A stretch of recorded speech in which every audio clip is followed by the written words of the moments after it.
The most important theorem we're going to prove in Euclidean geometry is this one, the converse of the alternate interior angles theorem. And it is pretty much a direct consequence of the Euclidean parallel postulate, right? So we have Playfair's postulate, which says that through a given line L and a point P not on it, there exists at most one line through P that's parallel to the line L. Okay? At most. Why at most? Well, that rules out hyperbolic geometry where there are lots of parallel lines through P that are parallel to L.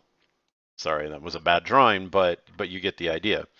So we need to prove that as a direct consequence of the Playfair postulate, which is SMSG axiom 16, we need to prove that whenever two parallel lines are cut by a transversal, then alternate interior angles are congruent. Right? So it's also important as we go through this proof to understand why the converse isn't true and why the AIA, the alternate interior angles theorem, is true. Well, think about two parallel lines, right? And we cut them by a transversal. And so one of the things from hyperbolic geometry, from neutral geometry, we know that if alternate interior angles are congruent, then the lines are parallel. And that's true in neutral geometry. The problem with neutral geometry is there might be other lines that are parallel, right? Since there are infinitely many parallels, sure, the ones where alternate interior angles are congruent, those two lines are certainly parallel, but there might be lots of others. And so what we're going to show now is that whenever we know that L and some line M are parallel, that the alternate interior angles indeed are parallel. And by the way, I do know that there are other alternate interior angle pairs in there. I'm not going to I'm using it without loss of generality proof and didn't really specify it. So let's go through this and see if we understand. And why is it important? It's important because as soon as we have the converse of AIA, we can immediately prove that rectangles exist. We can immediately prove that triangles have angle sums of 180 degrees. And when we get a little deeper in, we can also prove that the Pythagorean theorem being true is also equivalent to the Euclidean parallel postulate. But that takes a little more machinery than we have available right now. So let's go through this. Okay, so first, let's just go ahead and get this set up. So we have a transversal T and lines L and M. And by assumption, L and M are parallel. And we're going to focus on the alternate interior angles at P and Q. So this proof is going to go by contradiction, and so it's important to make the incorrect, right? The assumption that's going to generate the contradiction, which is that the angles in P and Q are not congruent. So this blue angle here and this orange angle here, while they in fact are congruent, we will end up proving that in a minute. At the moment, we're assuming that they're not actually congruent and seeing if we can derive a contradiction.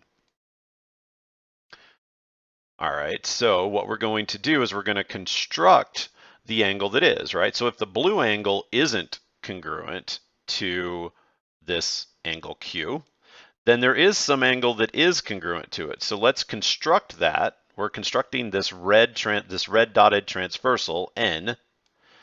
We're going to construct it through P so that the angles here are congruent. Okay, well, what does that mean? Well, by our original alternate interior angles theorem, we know that whenever the alternate interior angles formed by a transversal cutting two lines, whenever they're congruent, the lines are parallel. So now we know that line L and line N are parallel. Right? Well, that's a problem because we know that M and L are parallel. That's what was given, right?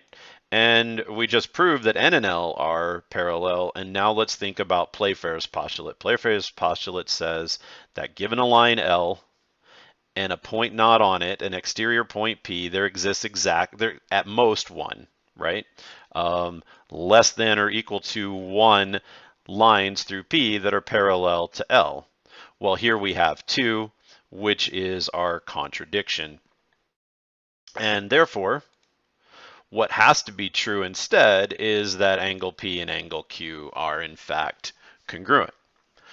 Okay, so there's your proof. And why does it immediately follow that the angle sum of a triangle is 180 degrees? Well, think about a triangle, and we have a line through the base, and then we draw a line through this vertex that's parallel to the base. And then I can apply alternate interior angles to these two because these legs of the triangle are actually transversals.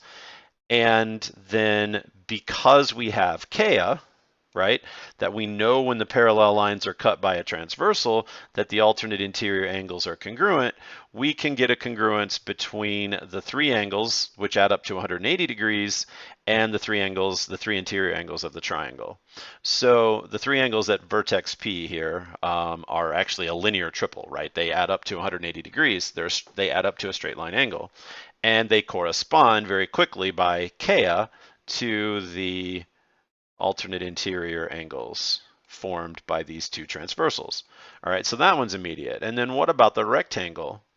Why does a rectangle exist? Well, so we have a unique line through P that's parallel. We also have a unique line through P that is perpendicular. Now this was true in neutral geometry, the unique perpendicular, but now we can work our way around and establish another line here, and there's a unique perpendicular, a unique parallel, right?